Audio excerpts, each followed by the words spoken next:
Hi, everybody, and welcome back. And I am just delighted to be here. I created the Exceptional Women Awardees Foundation in order to mentor and enable high-level, high-potential women to rise to meet their dreams. Why did we do that? Because when I came to this country 46 years ago, I never had a mentor. And all throughout my career, early as a lawyer, and then in business, in entrepreneurial businesses, and even as a board director, I walked the road less traveled and never had a mentor.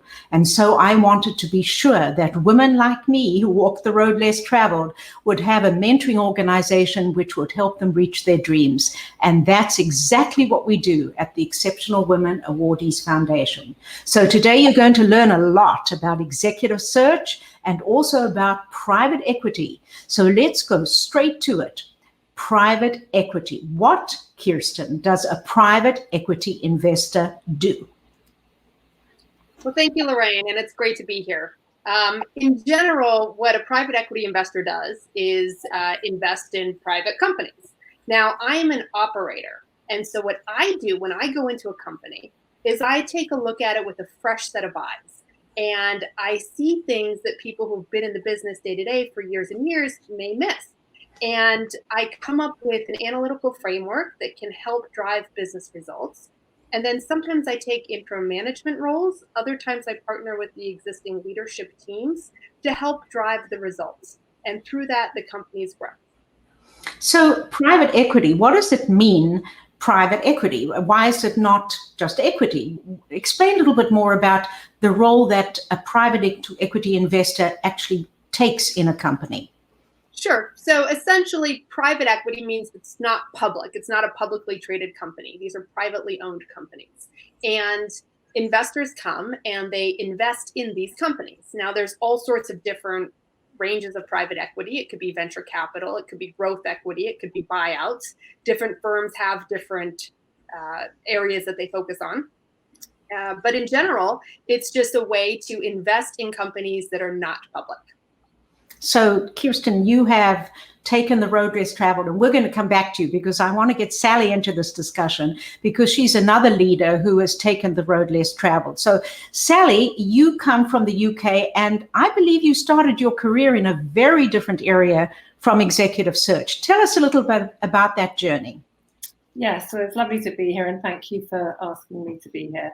So, I was a successful media and entertainment lawyer back in London. And I transitioned into executive search about 18 years ago as I saw the opportunity to really make a difference for companies with the people that they look for. And psychology, business psychology, making a difference to a company is what executive search does. That's fantastic. So do you have to have been an executive in a company in order to become an executive search consultant? And tell us a little bit about your executive role. Well, as a media and entertainment lawyer, I was working for a big broadcaster in the UK and then a producer for the UK in the UK. And I really saw the other side. Transitioning into executive search, you don't have to come from an operational role, but it really, really helps to see what good looks like. So that's what I was able to do, go from media and entertainment. And now I run the consumer digital and media division for Odgers Berndtson.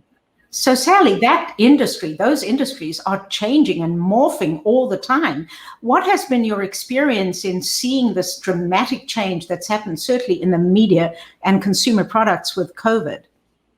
Well, consumers have changed immensely. And as we've seen in just the last nine months, consumers consume differently. So the role for an executive search consultant like me is to really understand what the business needs to increase their revenues, but also, more importantly, get the right people within the company that will flourish in that environment. And every company is different. Now, amazing talent that you can actually bring to the table. So, Kirsten, I know that you had a lot of operating experience, and that's why private equity investors trust you as an operator. Can you tell us a little bit about your journey and how you got to this point in your career? I'd love to, Lorraine. You know, I've been very lucky. I've worked very hard, and I spent about 10 years working in supply chain and became a real expert in that field. And from an early age, I then became an executive at a Fortune 100 company. And that gave me the visibility to really get known in the industry as a supply chain expert. And so the two kind of work together. I had to work very hard, become an expert, and then get that visibility. I was speaking at conferences, I was publishing articles, and from there I made a leap. And I went into venture capital, and I just started seizing up opportunities. I was asked to become CEO, or I threw my own hat in the ring and said, I'd like to be CEO of one of our portfolio companies. And so I did that. And then I went over and joined a private equity fund where I had the opportunity to do everything from the COO of a cybersecurity company to run supply chain for a restaurant group to run operations at a yoga mat company. So it's just been such a fun journey. And this is truly what I love about private equity, is the diversity that it provides.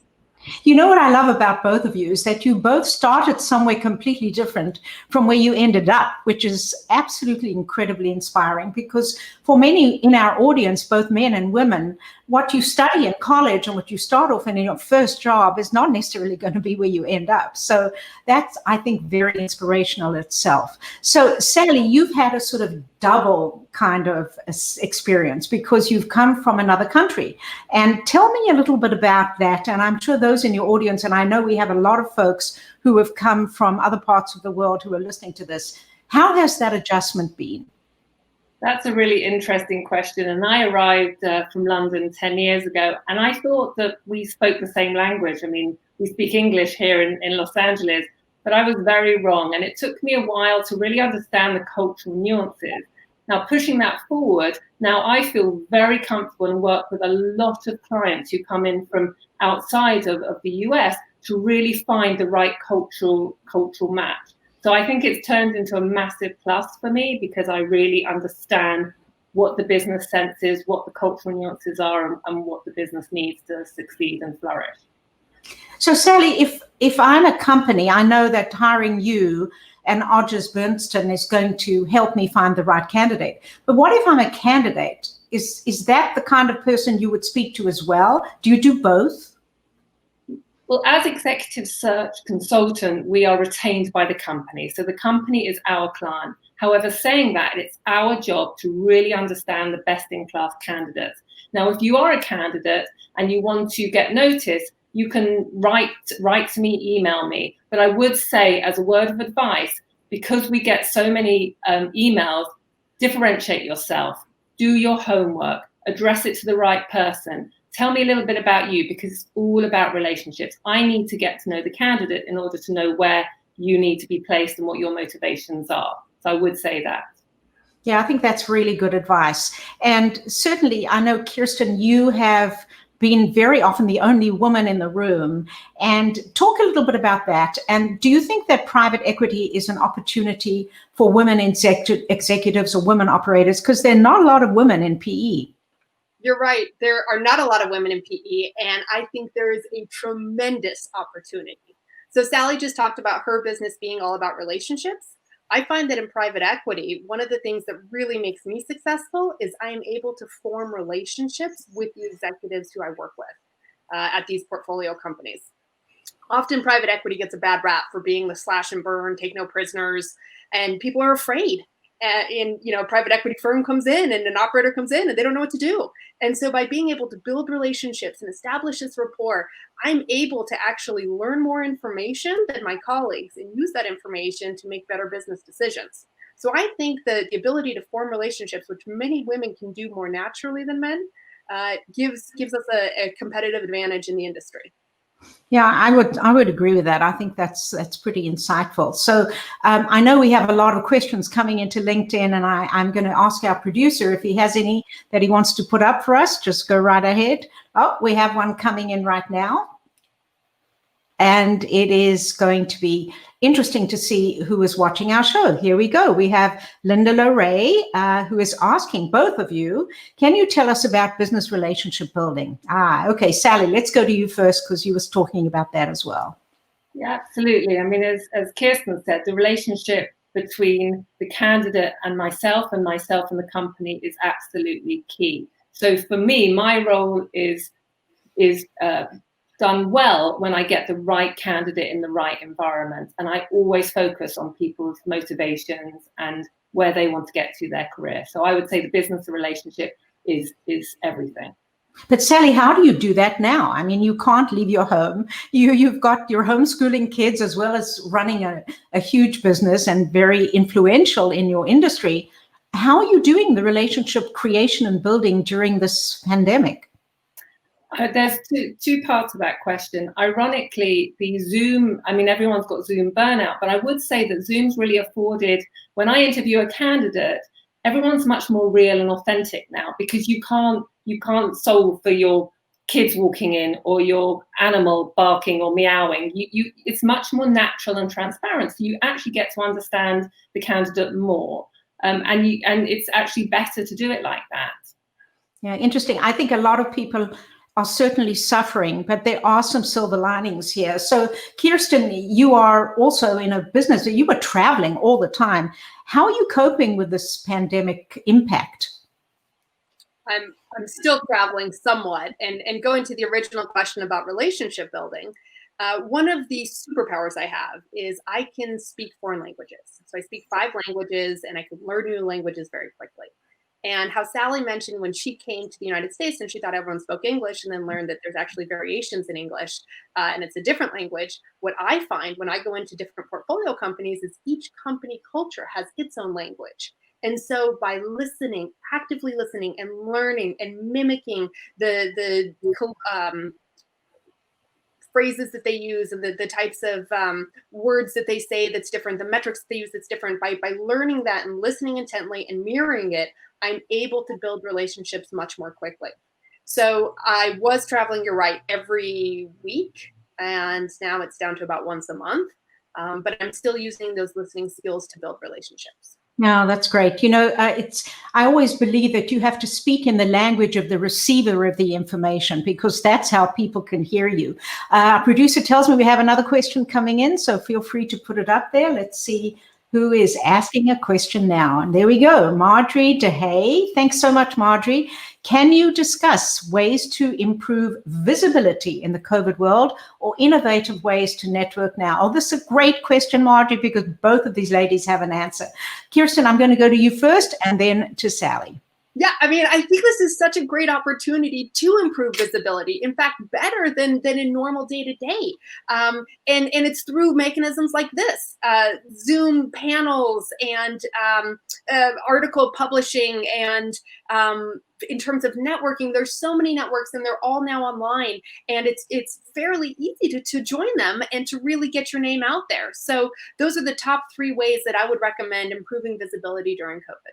Yeah, and Sally, you have a bunch too. Tell us what your thoughts are on this. Yes, pre-COVID, I used to put on roundtable discussions once every 3 months for exactly this way, Marjorie. And I'm lucky to have known Marjorie for many years now, and I think we met through a networking event.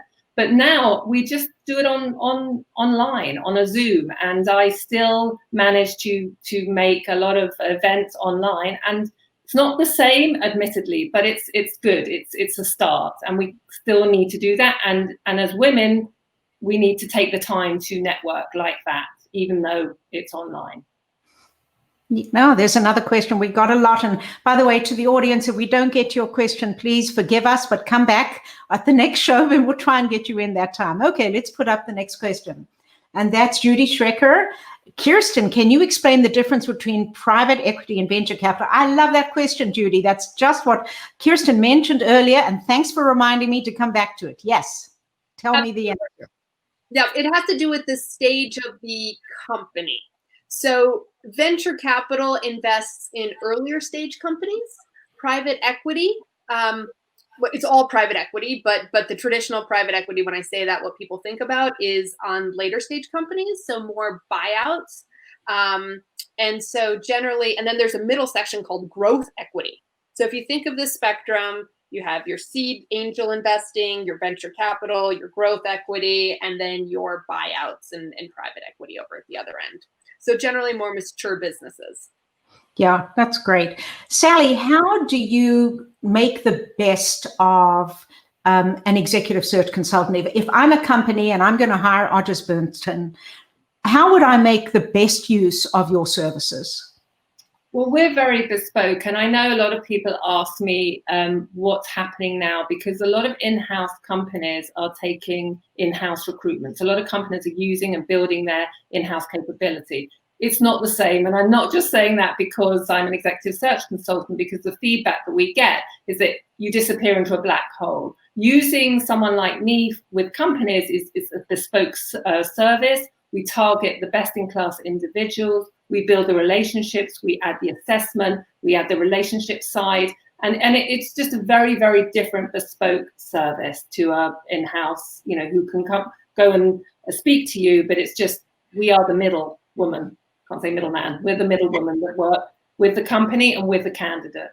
Yeah, that makes a lot of sense. So, Sally, we read a lot about downsizing, about companies resizing, reskilling. Give us a few words on what you see in the reskilling area with talent management. It depends what area you're in. Some of my clients are consumer digital, they are gaming companies. So, of course, they are very, very, very lucky that they are booming at the moment. Reskilling, I think it's a time, and I think COVID has afforded everybody a time to really stand back and reflect. There's opportunities out there, it's just pivoting, and in Kirsten's world, private equity, you have to be nimble and pivot and react to consumer needs. It's exactly the same in my world as well. You just have to be very realistic about what you can do.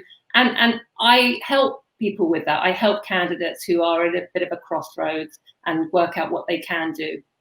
Yeah, what a great service you provide, Sally. I love that. I mean, it's almost like a trusted advisory service that you're holding their hand all the way through the process, and on the company side too.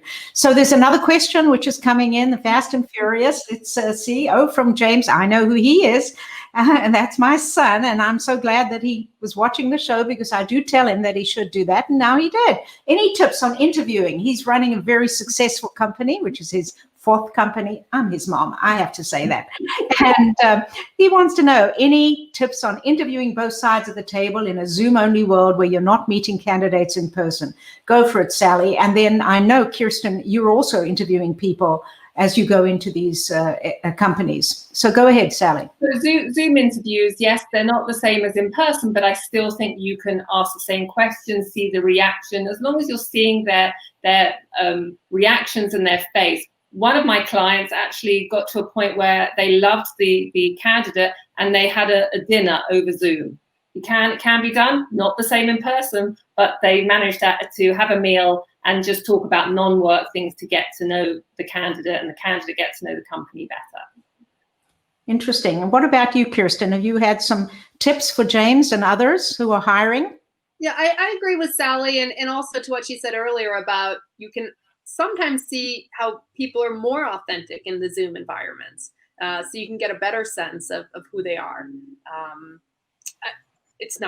I don't think it's as good as in person, but there are some advantages in that you can see how they deal when the neighbor across the street's playing the drums, or when the cat meows in a weird way, or something like that. So yeah, that's true. There certainly is a much more intimate look at people's dealing with stress.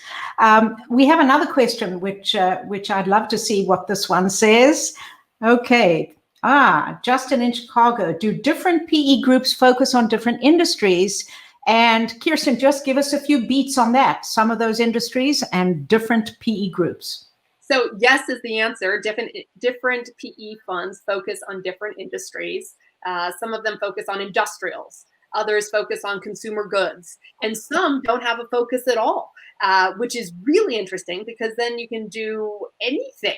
I think that's one of the really cool things about private equity is every private company needs equity, or many of them do at least. And so as a result, the universe is so diverse. It really makes it fun to work in it.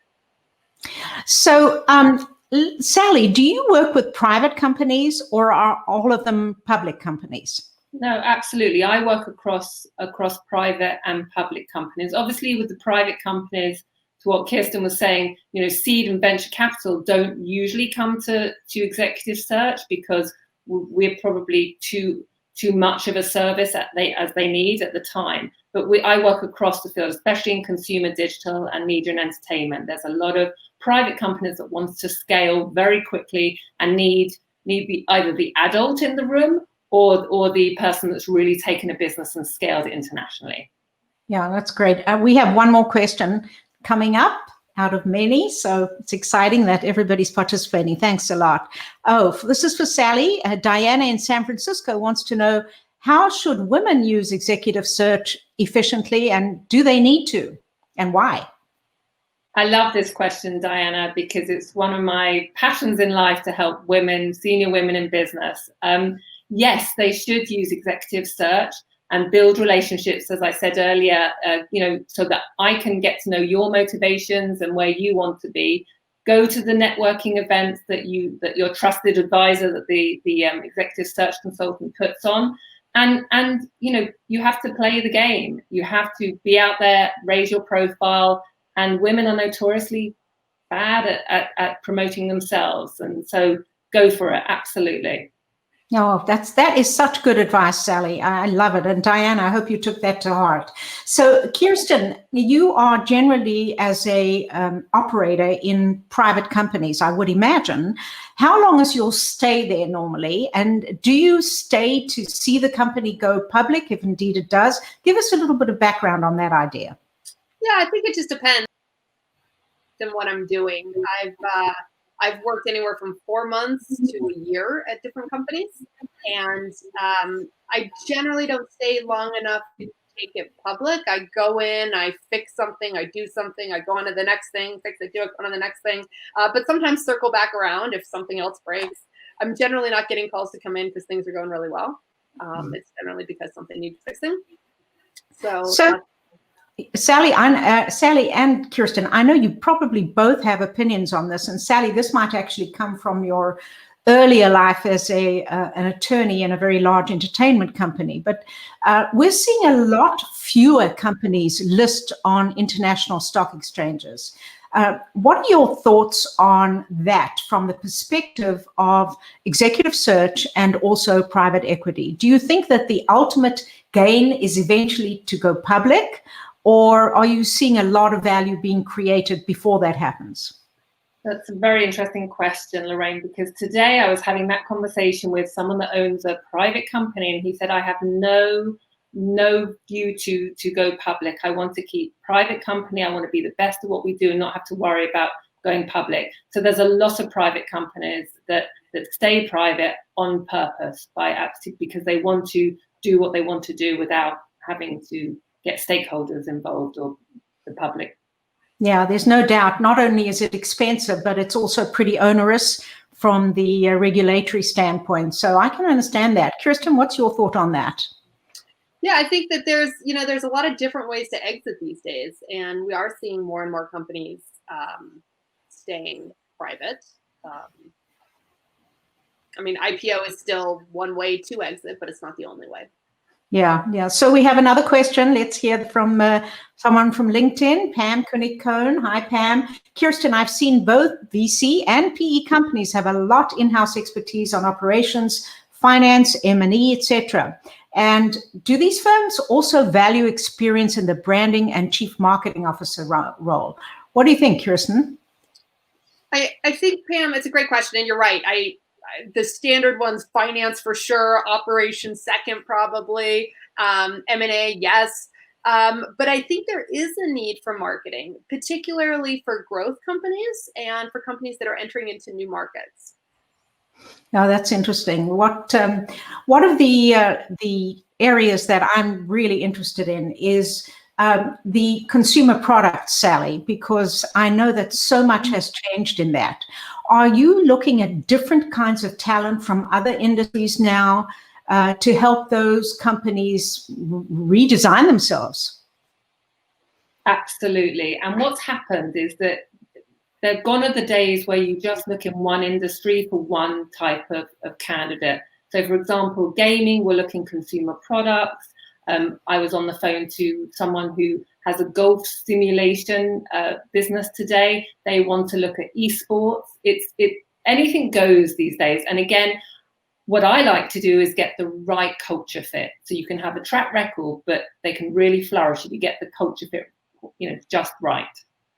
Yeah, that's the convergence issue we talked about. Certainly I was in the telecommunications industry, and that was a huge issue, but actually convergence is now across every industry. There are no parameters now that can prevent you from interconnecting industries of all kinds.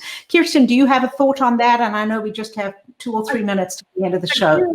I do have a thought on that. As someone who's worked across various industries, what I find is that the business fundamentals and the leadership tenets are the same across multiple industries. So gone are the days where it's, you can only work at this company if you have this job experience. I think you can actually get more and better ideas from cross-pollination coming from different industries. Now, I would agree with you, and I think that that's a tremendous opportunity for the audience who are watching. I mean, you can reskill yourself by taking what you already know and all of that incredible embedded knowledge that you have accumulated over the years and apply it to a different industry where you may be the innovator because folks haven't thought the way you are thinking. And I think that as a last word for each one of you, how do you see the technology innovation changing the industry you're in? Sally, a quick word from you, and then we'll go to Kirsten. Well, technology is the key to everything, but you still have to understand what the consumer wants. So to your point, you can come from any industry, but it's how you look at things and how you solve the consumer issues, which is what, makes you stand apart from the rest. Terrific. Kirsten, 10 seconds, quickly. Technology, what's its impact? Digitalization, we're seeing a lot of it. Taking companies that were once, paper and pen and digitizing things, making things more efficient. It's having a big impact. Great. Ladies, you are tremendous. This was such a fun show. I loved it. Thank you so much. I wish we had another half an hour. We don't, but thank you to both of you. And I wanted to tell our audience that we have a very special show coming up on December 16th. We have the internationally known speaker and author, Sally Helgeson, who is going to join me one-on-one. She is definitely a thought leader, and we're going to have a tremendous amount of interesting topics. So I hope you join us. It will be at 1 p.m. Pacific, which is 3 p.m. Eastern, 4 p.m. Eastern. And I look forward to seeing you then. And in the meantime, I'm going to leave you with one question. Have you ever used an executive search firm? And if not, why not? Remember to email me at our email at Exceptional Women Awardees. Go onto our site. We hope you join us. I apologize to those whose questions we didn't use. Thanks for being with us, everybody. Have a great month.